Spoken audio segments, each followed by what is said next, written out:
What's going on, people? We are Tottenham TV here. Tottenham 3, Bournemouth 2. This is your match review. What do you make out of the game? Let's start with the starting lineup. Yeah. What you thought of it?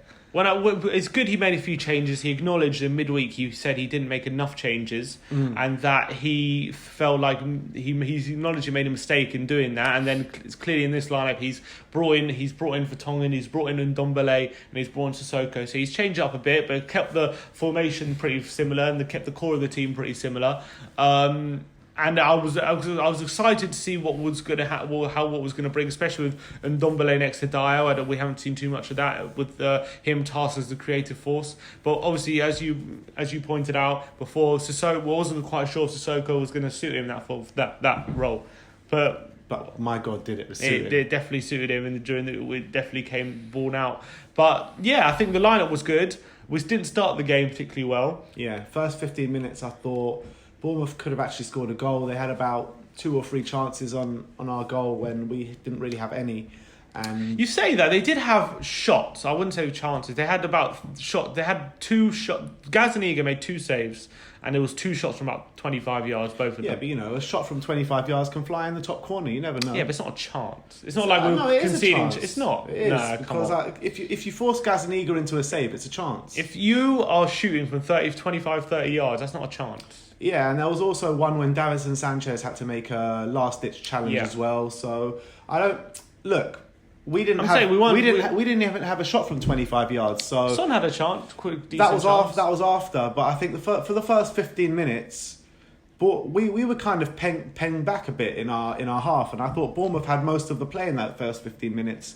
But after that, after Son had that chance, I thought we were completely dominant for the hour after that. Yeah, and Bournemouth had no answer. We were extremely dominant. We scored 3 goals. The first goal coming from a pinpoint ping from Toby Alderweireld over the top to a Son running in behind, and running next to him was Dele Alli. Sweet layoff and a easy finish for him. Well, not easy. It was actually a smart finish through the keeper first time, and needed composure to do that. And that Toby ping was absolutely sensational. Loving and that it. Touchdown from Dele Alli was arguably even better, to be honest, because I wasn't expecting him to touch it like that to Dele. Straight away. You expect with Son to take it down and have a bang or something, but he passed it so cleverly to Dele Alli, and Dele Alli just slotted it in, had an open goal. Do you think the penalty incident, handball against Cook, that we pulled it back, seemed to hit Cook's hand when he was sliding on the ground? I thought that should have been a penalty. Well, yeah, he was on the floor and his hand's out like that kind of thing, and then it hits his hand. I don't understand how that's not a penalty. I can understand if maybe he's sliding and it hits his upper arm near his body, but it wasn't. His hand was out and it hits his palm of his hand, and his hand is out like that while he's sliding on the floor, and it prevents the ball getting to our player. So I don't understand how it's not a penalty. I don't understand how VAR reviewed that and said no penalty. I thought that was a bit of a ridiculous decision, and they got that one wrong. So I think that was clearly a source of frustration for us. But saying that, I thought Aurier had a bit of a clumsy moment as well in that first half when he bundled over Solanke. It probably wasn't a penalty, but it was definitely a clumsy moment. Yeah. But then when we came out for the second half, I thought we were just breathtaking, really. Yeah. I wasn't in there for the Dele Alli second goal, but obviously I've seen it. And what can you say? Like that ping from Toby Alderweireld and Dele Alli to take it in between 2 players like that and to slot it like he did.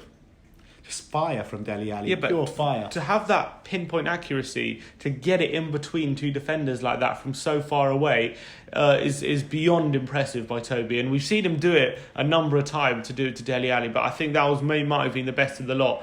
And yeah, as you say, his quick feet, his composure, that touch to get it down was simply sensational. And that's all, I've seen Aguero do things like that. It was unbelievable stuff from Dele, and when he's in that kind of mood, he's just irresistible. And Toby was pointing out after the game how similar it was to his goal at Everton away when a few years ago when he pinged it over the top and then Dele. I think he scored a couple of goals like that season with Toby, just, you know what I mean. But anyway, then moving on to moving throughout the game, I thought Ndombele probably flattered this deceive a bit. but I don't know if that was to do with kind of Jose's instructions to him or kind of the way Tongi was playing. But and then Dyer next to him, I thought he did good work off the ball, which he normally always does. But then on the ball, it's probably a bit poor again. One thing with Dyer does give you an advantage is he wins a lot of headers for you in that centre of the park. Because of his time as a centre back, he's very good in the air aerially. So any time the ball's got pumped up from a goal kick, he's there to win it a lot of the time. And he's going to dominate in the air in the middle. So that's good. That's a good thing. But his passing really needs work.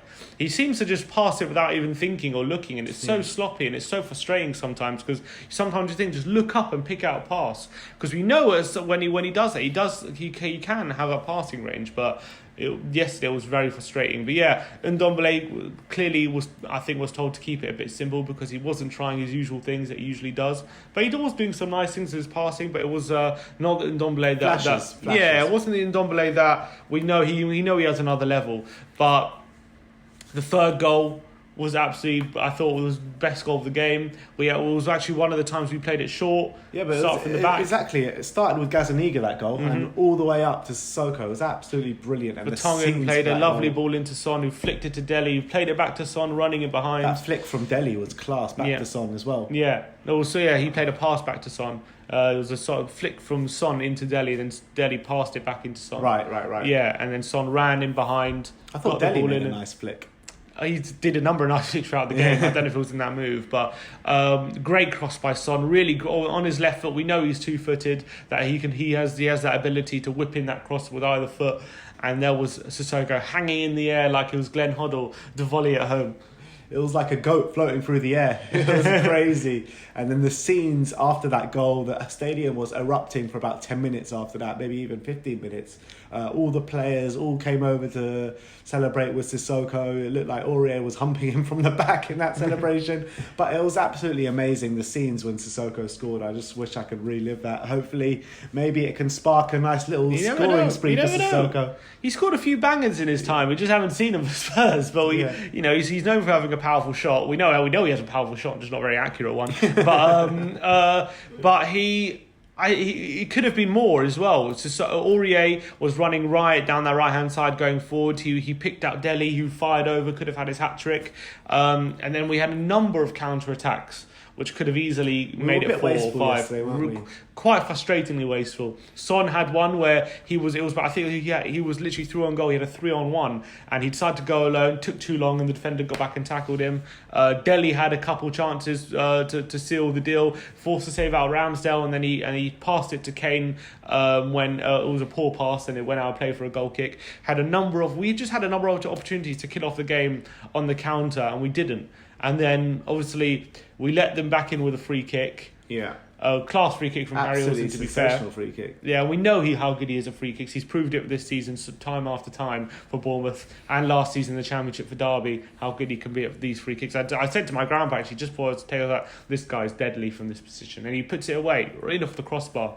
And then, in the 95th minute, sloppy. And it was actually Sissoko's fault, that goal, part of it, because on the left-hand side, I don't know who it was for Bournemouth, number 14, easily dribbles past him, cuts it back for Wilson, and then actually, looking at the goal again, Dyer probably should have cleared it as well on the cutback, and he fails to clear it, falls to Wilson, who puts it in the back of the net. All of a sudden, they got a minute to score to get an equaliser. Yeah, and then 30 seconds later, they're breaking through again, and Jan Vertonghen, what a sensational challenge that is. And then it falls to Aurier, then Aurier gets it away.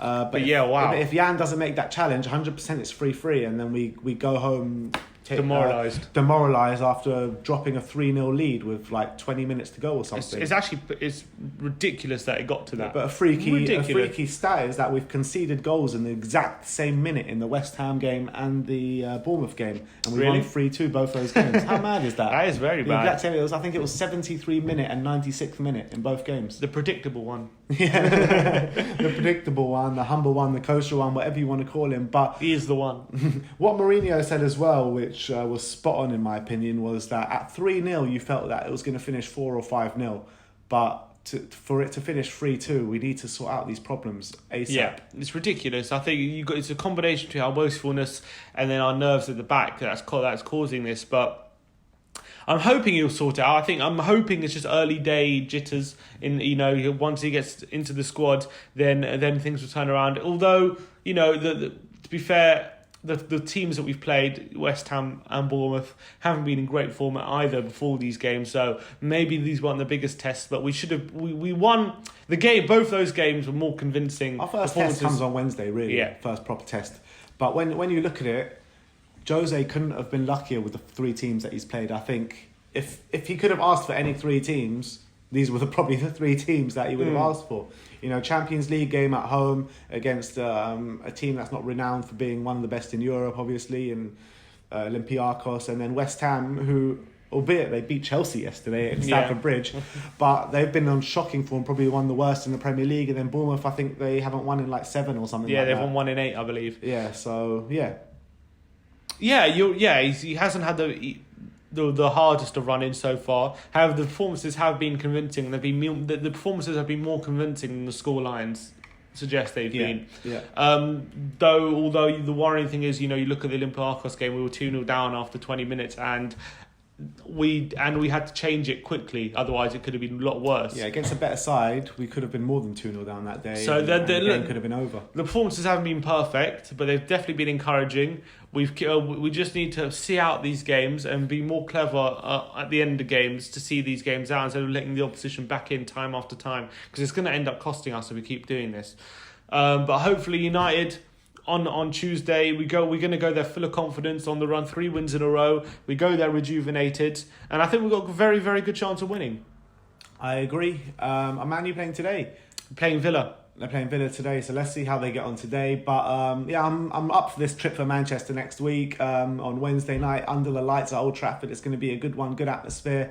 Obviously, Jose is not going to be given a second to rest in that game. He's going to be getting stick. It'll suit him. He likes that. Yeah, Jose. exactly. I think that's when he comes into his own, Jose, when he's under the pressure a bit. But so we go up to Manchester Wednesday night. Like, subscribe and comment. Tell us what you thought of our match review. And as always, come on, you Spurs.